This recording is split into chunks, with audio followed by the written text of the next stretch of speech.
Hello and welcome back to the podcast. We're thrilled you've tuned in today. Whether you're catching a train in London, browsing a bustling market in New York, or envisioning your next grand adventure, you've landed in the perfect spot. Oh wow, that sounds fascinating. Like stepping into those iconic travel movies where you end up striking up conversations with locals in those charming little cafes.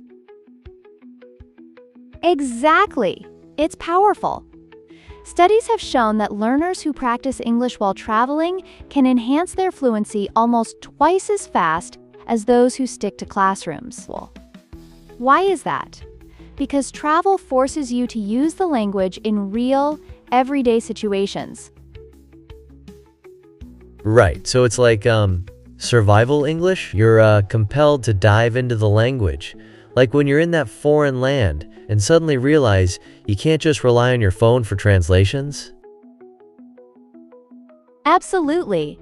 Textbooks provide you with vocabulary, but travel gives you context. You might know what ticket means, but seeing round-trip ticket on a train display truly brings it to life, doesn't it? It's like watching a cooking show where you see the ingredients but never get to taste. That's such a great analogy. Like, what if someone visited Italy for a cooking tour and practiced asking for ingredients at the market in Italian? That would be such a fun and immersive way to learn. Exactly. Immersing yourself in the culture aids in naturally picking up the language. Now let's get practical. Here's tip 1. Learn 5 to 10 essential phrases before you head out. Simple sentences like, "Where's the nearest bus stop?" Quote, or "How much does this cost?" Quote, can really build your confidence. Oh wow, I totally relate. When I went to Spain, I learned to say ¿Dónde está? And ¿Cuánto cuesta? And it was such a relief using them when I needed to. Exactly. And tip 2, listen actively. When you're in cafes, shops, or on public transport, pay attention. Notice how people link words like "what do you need?" instead of "what do you need?" That's so interesting.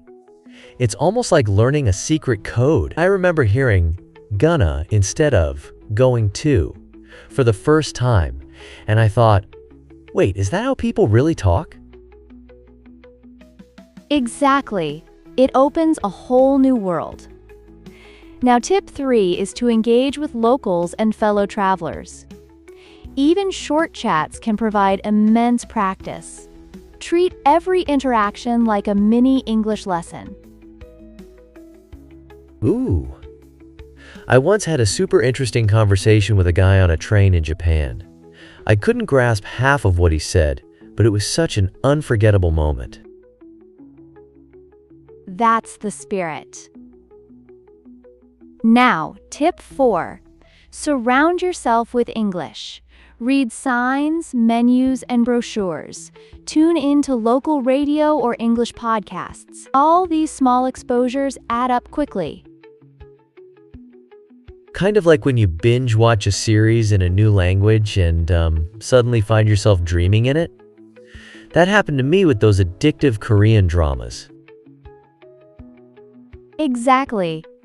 And for tip 5, make it a habit to speak every day, even if it's just one phrase. Order a coffee, ask for the Wi-Fi password, or say, "Hi and have a great day."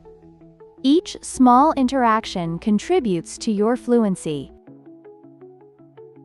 Wow, I love that. It's like every small hurdle becomes a mini victory. Imagine walking into a cafe abroad and confidently saying, "I'd like a cup of tea, please." Quote, when they ask, "Would you like milk?" Quote, and you reply, "Yes, a little, please." These phrases become tools you'll remember much longer than textbook sentences. Yes, it's like building a toolbox. OMG, wait, What if someone takes those learned phrases into a job interview abroad? That could be super useful. Great point. Language isn't just about vocabulary, it's about culture. Simple words like please, thank you, and sorry play a huge role in connecting with people. Understanding idioms and slang builds richer comprehension. Right. I remember being baffled by the phrase, kick the bucket. What a strange expression. Haha, exactly. The journey isn't always easy. Accents can be challenging, and speaking might feel daunting. That's completely normal. If you need clarification, don't hesitate to ask. Could you repeat that? Quote, most folks are more than happy to help. It's like an adventure every time you encounter a new accent or dialect. You never know what you'll learn. Right. Use tech, like translation apps, but always attempt to engage first with your spoken words. Remember, there are tons of opportunities to learn English out there. Every place you visit presents a chance to practice. Don't wait for perfect grammar or the ultimate moment. Wow, that's so liberating. Just go for it. Speak, listen, explore, and learn organically. Fluency isn't about perfection, it's about connection. Travel opens doors to meaningful experiences in language learning. I'm feeling so pumped. This journey of engaging through travel really opens up the world. Thanks for joining us. If you found this episode helpful, share it with a friend who loves to travel or learn. Keep exploring, keep speaking, and remember, your next English lesson could be just around the corner. I can't wait. Let's book some flights.